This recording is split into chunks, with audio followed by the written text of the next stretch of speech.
We just spent the last 8 months living in Bali and it literally felt like a dream. We've been back in the UK for almost 2 months already and we still get so many questions about it. And then we realised we've literally never done a video explaining it. So here's everything that went down. Also, yes guys, we're definitely going back. We just wanted to come home for Christmas and we're planning to go back very soon.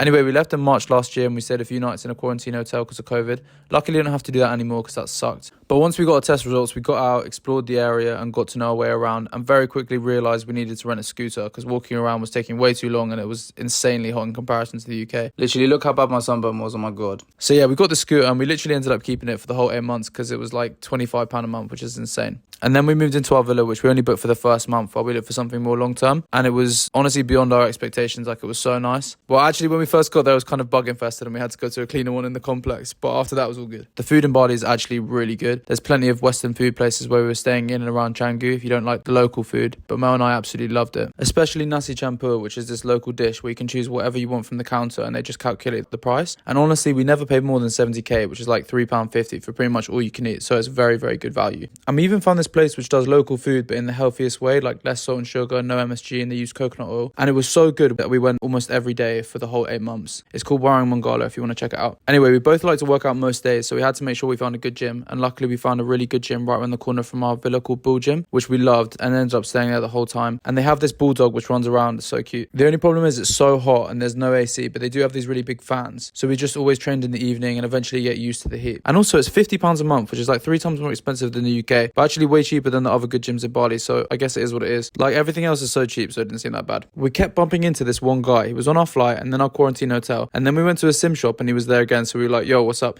And he ended up becoming one of our best mates, and we went on a whole load of adventures together, which we'll get to. His name was Owen. And also one of Mel's friends from school randomly moved out as well for work, so she was there too, and we all often worked together in cafes and then went to the beach or someone's villa, and we actually went out a lot together in the first month before realizing we couldn't keep that up, but we had such a good time. And oh my god, so I'm heavily arachnophobic, right? And one night we got off our bikes and this huge spider was on one of the guys' bikes. We literally never saw a spider after that, but it was crazy. Anyway, I was supposed to talk about the whole 8 months in this video, but that was literally the first month. So if you want to hear about the rest of the trip, then you're going to have to follow and watch out for the next one. Also, apologies for this awful voiceover. This is the first voiceover I've done. I'm sorry.